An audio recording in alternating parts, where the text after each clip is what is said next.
Harga emas naik setiap tahun. Pernah tak kita duduk seorang diri, tengok balik perjalanan kehidupan kita dan kita sedar banyak benda yang dah berubah. Dulu harga barang murah, gaji pun rasa cukup, tapi sekarang semuanya bergerak naik. Dan ada satu benda yang sejak dulu tak pernah berhenti naik. Bukan disebabkan trend, bukan disebabkan hype, tapi sebab nilainya sendiri tidak boleh hilang.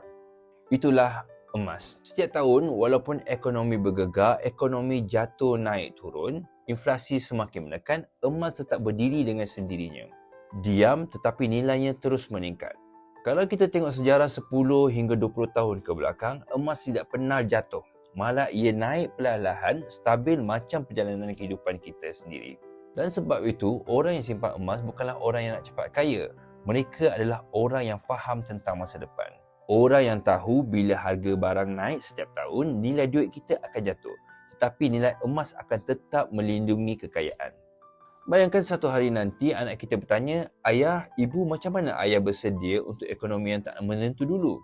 Dan kita boleh jawab dengan tenang, kami tak banyak simpan, kami cuma simpan benda yang terjamin, iaitu kami simpan emas. Emas ni bukan untuk hari ini. Ia adalah hari yang belum kita sampai lagi. Hari yang memerlukan kita bersedia. Sebab itu, sebelum harga emas terus melompat naik, mulakan walaupun sedikit. 1 gram pun sudah bermakna. Yang penting kita mula melindungi nilai kehidupan kita. Jangan lupa follow, share dan juga like akaun saya dan untuk tahu info lain tentang emas.